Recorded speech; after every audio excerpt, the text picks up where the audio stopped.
Fala pessoal, no vídeo de hoje a gente vai conversar sobre SD-WAN aqui na Fortinet. Então esse vai ser um vídeo mais teórico, onde eu quero abordar uma introdução ao SD-WAN para nos próximos vídeos a gente evoluir um pouco mais a fundo aí, né, no SD-WAN e também a gente começar trazendo bastante material prático de SD-WAN. Então se você já conhece o canal, já deixa aquele like para fortalecer, mas se você não conhece ainda, prazer, meu nome é Matheus e esse é o canal Sec Infra. Então vamos lá. Pessoal, antes de iniciar o vídeo, eu gostaria de deixar um recado. A gente tem diversos treinamentos para certificações da Fortinet, incluindo a NSE 4, a NSE 6 Network Security Supporting Beginner e a NSE 7 Enterprise Fire. Os links estão aqui na descrição. Dá uma olhadinha que eu tenho certeza que você vai gostar. Então vamos ao vídeo. Bom, pessoal, então eu fiz um slide, vai ser bem estilo aula esse vídeo, né? E antes de mais nada, o que é o SD-WAN? Então, segundo o Gartner, o SD-WAN, né, é uma rede de longa distância definida por software. Então, ela vai oferecer seleção dinâmica de caminhos para aplicações baseada em políticas através de múltiplas conexões WAN e permite o encadeamento de serviços adicionais, como otimização de WAN e firewalls. A implementação de SD-WAN da Fortinet é chamada de Secure SD-WAN, que também fornece segurança ao aproveitar os recursos de segurança integrados disponíveis no FortiOS, no nosso FortiGate. O Secure SD-WAN ele se baseia em funcionalidades já conhecidas do FortiOS, como IPsec, ADVPN, Health Check, roteamento avançado, ISDBs, Traffic Shaping, inspeção UTM e balanceamento de carga. O administrador ele pode combinar essas funcionalidades e definir regras que determinam como o FortiGate direciona o tráfego pela WAN com base em diversos fatores, como protocolo, serviço ou aplicação identificada no tráfego, e claro também a qualidade dos links. Vale destacar que o SD-WAN vai controlar o tráfego de saída, o egress, e não o de entrada, o ingress. Isso significa que o tráfego de retorno pode utilizar um link diferente daquele selecionado pela SD-WAN para a saída. Um dos benefícios do SD-WAN é o uso eficiente da WAN, ou seja, a capacidade de utilizar links públicos, como uma banda larga ou um 4G, e privados, como um MPLS, para adicionar com segurança o tráfego para diferentes destinos, seja internet, nuvem pública, nuvem privada ou rede corporativa. Essa abordagem de utilizar diferentes tipos de links para conectar a redes públicas e privadas é conhecido como WAN híbrida. A utilização de WAN híbrida reduz custos principalmente porque os administradores direcionam mais tráfego por links de internet rápidos e baratos do que por links privados lentos e caros. Como resultado, links privados como MPLS são frequentemente reservados apenas para tráfego crítico ou usados como redundância para alta disponibilidade. Em muitos locais que foram implementada a SD-WAN, o pessoal até para de utilizar o MPLS, por se tratar de um link geralmente muito caro e com uma velocidade baixa. Outro benefício da SD-WAN é a melhora no desempenho das aplicações, já que é possível direcionar o tráfego pelo link que melhor atende os requisitos da aplicação.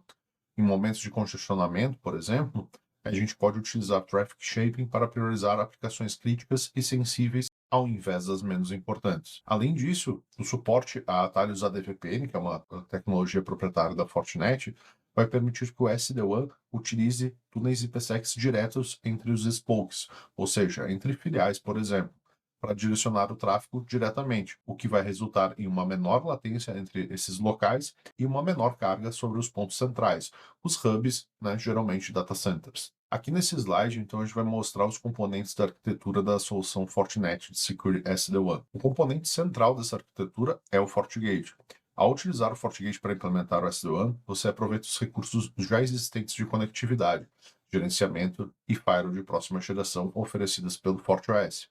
Isso significa que é possível consolidar SD-WAN e segurança em um único equipamento, daí o termo Secure SD-WAN. Como o FortiGate é um dos componentes centrais do Fortinet Security Fabric, sua implementação de SD-WAN também pode se beneficiar de vários recursos oferecidos por outros produtos da plataforma. Por exemplo, a gente pode utilizar o FortiManager para realizar o provisionamento automático, né, Zero Touch, né, de filiais que precisam de configuração SD-WAN.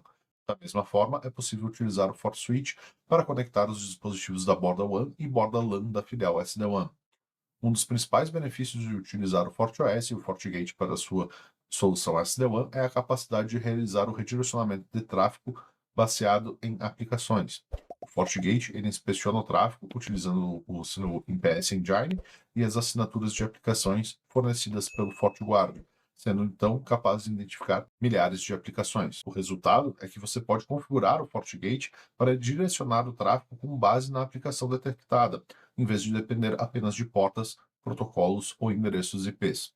O fato do FortiGate conseguir identificar aplicações independentemente das informações de camada 3 e camada 4 dos pacotes permite reduzir significativamente a carga administrativa e facilitar a escalabilidade ao implementar novas aplicações e novos sites. Agora vamos falar um pouco sobre o vocabulário SD-WAN.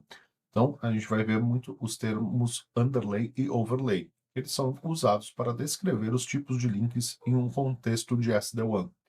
Underlays refere-se aos links físicos que você pode alugar ou contratar de um provedor de internet, como cabo, DSL, fibra, MPLS, 3G, 4G, 5G, LTE.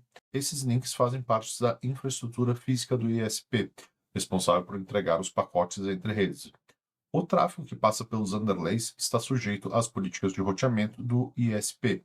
Por isso, os endereços IPs de origem e destino dos pacotes precisam ser roteáveis dentro da rede do provedor. Essa limitação reduz suas opções ao definir o plano de endereçamento da sua rede. Além disso, o tráfego transmitido pelos underlays geralmente não é criptografado pela rede do ISP.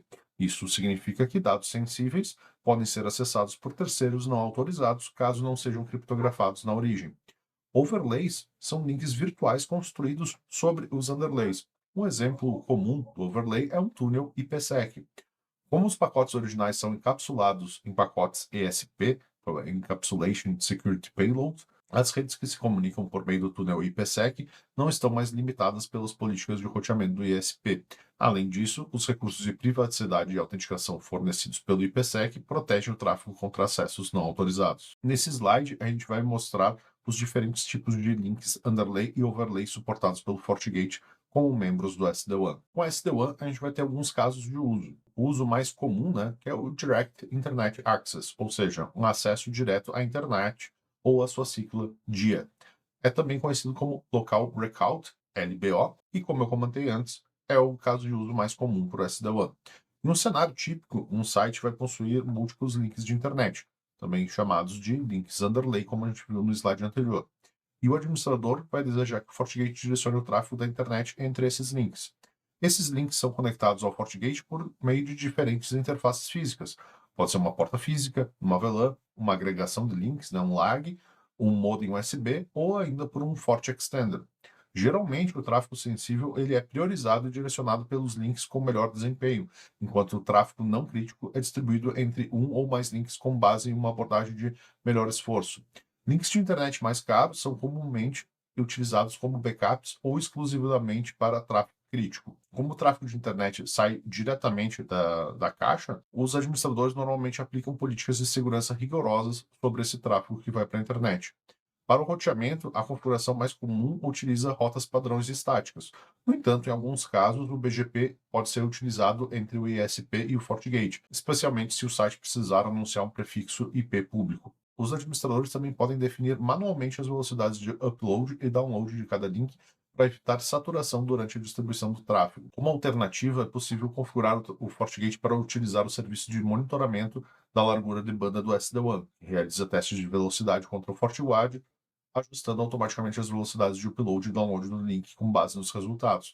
Lembrando que isso daí é uma feature licenciada, ou seja, tem um custo à parte. Aqui nesse slide, a gente vai ter um exemplo de dia. Então, a gente vai ter um único dispositivo FortiGate com dois links de internet, o WAN 1 e o WAN 2. Então, o FortiGate utiliza esses dois links para direcionar o tráfego proveniente da LAN com destino a aplicações em nuvem ou websites da internet. Você pode implementar o FortiGate como dia como um único dispositivo, como mostrado nesse slide, ou combiná-lo com outros casos de uso em topologias mais complexas. Como eu comentei antes, esse é o caso de uso mais comum do SD-WAN. A gente tem alguns outros principais casos de uso, porém o vídeo ficaria muito longo, então vou trazer num próximo vídeo os demais casos de uso. Bom, pessoal, o vídeo de hoje era isso. Espero que vocês tenham gostado. Então, isso é uma introdução ao SD-WAN. Eu quero trazer bastante conteúdo sobre SD-WAN aqui no canal para a gente poder aprender junto diversas coisas. garanta que você está inscrito aqui no nosso canal e também entre no nosso grupo do WhatsApp. Assim você vai ficar sempre por dentro das nossas novidades. Um abraço, pessoal. Até mais.